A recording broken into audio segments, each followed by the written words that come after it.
Begin here at 6 with the arrest that probably saved a suspect's life. A driver in Royal Oak, police were trying to stop, suddenly pulled out a knife and started stabbing himself. A dashboard camera recorded it all as the officer the man from doing deadly harm. Steve Garagiola live to take us through it all. Steve, what happened?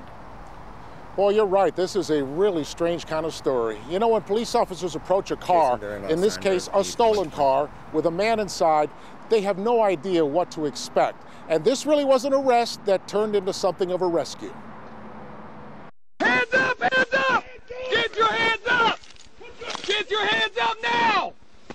Police had spotted the stolen car in a Meijer store parking lot. What they did not know was what kind of weapons the man had with him.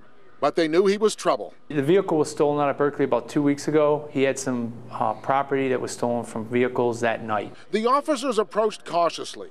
They determined that he had a knife, and he began stabbing himself in the leg. He stabbed himself 9 times. You drop the knife now! Drop it! I don't want to. Drop it now! Get out of the car now! At this point, the arrest became a rescue.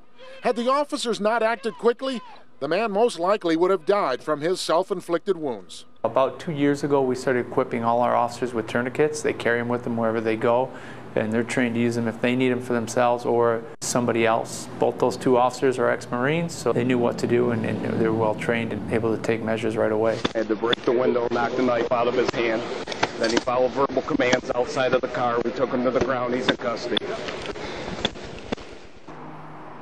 Boy, they were calm and cool. I suspect if you asked that guy today, he would not feel any gratitude toward those officers, but he should, because had they not acted the way they did, he probably would be dead. Back to you. And Steve, what kind of charges might this man face?